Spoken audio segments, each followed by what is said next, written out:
Europe 1.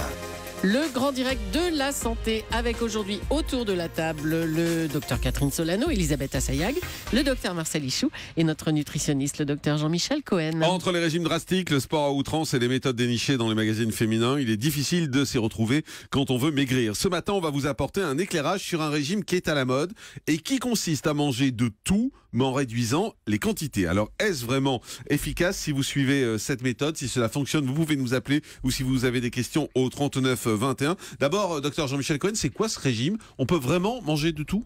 Oui, en réalité, oui, on peut manger de tout. Et pour aborder le sujet des portions, il faut définir un mot qui s'appelle la densité calorique, c'est-à-dire le nombre de calories pour 100 grammes d'un aliment. Je vous donne 3 exemples. Le foie gras ou le chocolat, c'est environ 500 calories les 100 grammes. Les haricots verts ou les endives, c'est entre 30 et 50 calories pour 100 grammes. Et le pain, c'est 250 calories pour 100 grammes. Donc, en pratique, comme les régimes, malgré tout le marketing qui est fait autour de ça, ça consiste à réduire les apports en énergie et donc à consommer moins de calories. On pourrait manger, si c'est du pain, 40 grammes, si c'est du chocolat, 15 grammes, et si c'est des haricots verts, 600 grammes. La difficulté qu'on a, c'est maîtriser notre comportement vis-à-vis de l'alimentation. Un, parce que l'alimentation, c'est bon, et deuxièmement, parce qu'elle fonctionne aussi sur des stimuli qui n'ont rien à voir avec l'appétit ou la gourmandise, qui sont simplement le stress, la solitude, les problèmes personnels, etc., etc. Donc oui, ça marcherait. Meilleur exemple de pourquoi ça marcherait les portions, quand on évoque les deux interventions qui sont très très à la mode, la sleeve ou l'anneau gastrique, ça veut dire quoi?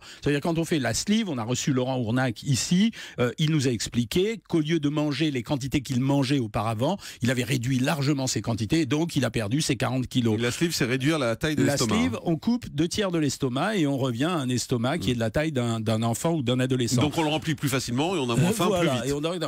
Le problème, c'est que quand on dit aux gens manger les portions, comme le marketing qui consiste à vendre les régimes, ça consiste toujours à dire manger à volonté, sans vous priver et en maigrissant rapidement, on a toujours essayé de faire croire aux gens qu'on pouvait manger à volonté. Or moi, je peux très bien faire grossir des gens juste avec des haricots verts. Si je leur en donne 5 kilos par jour, ils auront une ration calorique tellement forte qu'en fait, s'ils les mangent tous les jours, ils peuvent arriver à grossir. Bah oui, bien sûr. Et si je leur donne à l'inverse 100 grammes, 200 grammes de foie gras par jour, j'arriverai à faire l'équivalent de 2 repas. Donc oui, ça marcherait les portions. Le problème, c'est est-on capable ou non de maîtriser la portion? J'ai dit en rigolant l'exemple du gâteau, mais le problème, c'est qu'on ne mange pas simplement par faim, on mange par goût du produit, et donc le goût du produit, ça fait remanger de temps en temps. Mais cette méthode où on vous dit manger de petites portions, moi j'ai du mal à comprendre ce que c'est petites portions, parce que petites portions, c'est pas la même chose pour tous les aliments. Une petite portion de foie gras n'est pas égale à une petite portion d'haricots verts. C'est exactement ça, Jean-Marc, vous avez complètement compris le problème, c'est-à-dire que les petites portions, ça fonctionne pour les aliments qui ont été tabouisés.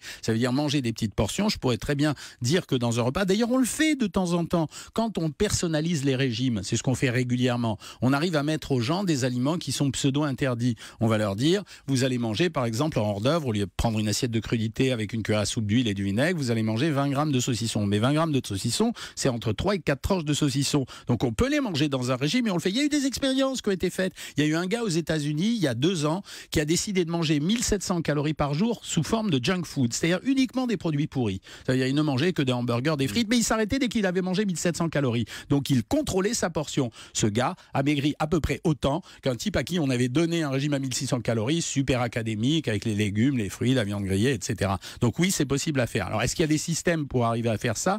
Alors, premier système, c'est contrôler soi-même sa portion, c'est-à-dire la pesée alimentaire qu'on a tellement critiquée, c'est-à-dire peser les aliments. Enfin, qui va peser ces aliments, Jean-Michel? Parce qu'on ne pèse pas ces aliments tous les jours et tout le temps. On se sert de la pesée alimentaire pour calibrer. Par exemple, quand je commence un régime et si je décide de manger 100 grammes de pâtes ou 100 grammes de riz, je pèse une fois et ensuite à l'œil, ça me suffit. Donc la pesée alimentaire, ça se fait 1 ou 2 fois et après on doit se calibrer à l'œil. Mais prendre de petites portions, par exemple, est-ce que ça veut dire si je vais dans un fast-food, je prends mon hamburger, mes frites, je mange la moitié du hamburger, la moitié des frites et je vais maigrir? Exactement. Bien sûr que vous allez maigrir, juste parce que la réduction calorique, ça reste quand même, malgré tout ce qui se raconte, ça reste le maître mot de la conservation du poids ou de la perte de poids ou de la prise de poids. Vous mangez beaucoup, vous grossissez. Vous mangez moins, vous grossirez moins. Dans la faim après. Mais vous n'avez pas forcément faim, mais dans les régimes, il y a un terme éducatif. Si on diminue de moitié ses portions, on a faim. J'arrête pas de répéter que le régime, c'est la première étape d'une rééducation alimentaire. Nous n'arrivons pas à combattre au long terme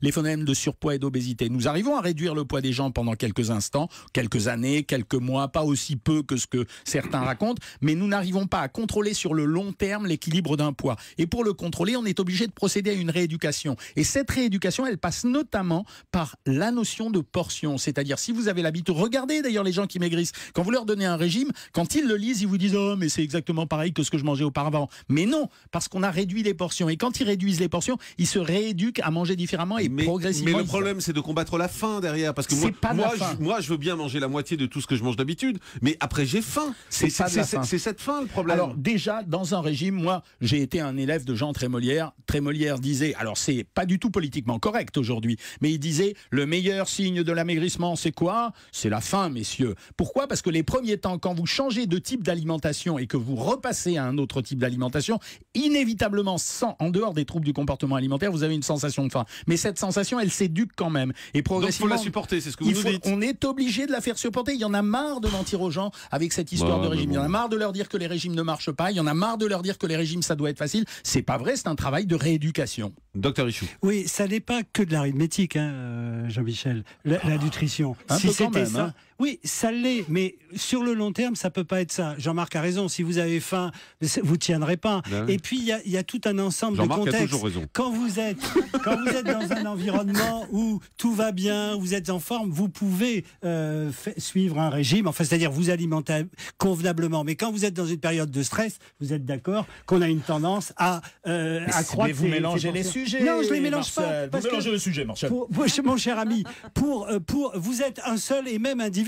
Donc vous ne pouvez pas avoir une fonction quand vous mangez, puis une fonction quand vous êtes stressé, etc. Marcel, dans tous les régimes, on a parlé beaucoup, il y a 2-3 ans, des régimes hyperprotéinés. Tous les régimes sont hyperprotéinés. Pourquoi ? Parce que vous réduisez les apports en graisse, vous réduisez les apports en sucre, vous augmentez les apports en végétaux pour essayer de calmer l'appétit des gens, et vous montez les apports en protéines parce qu'il y a moins du reste. Et c'est grâce à ça que vous arrivez à obtenir une sensation de satiété qui est plus ou moins réussie.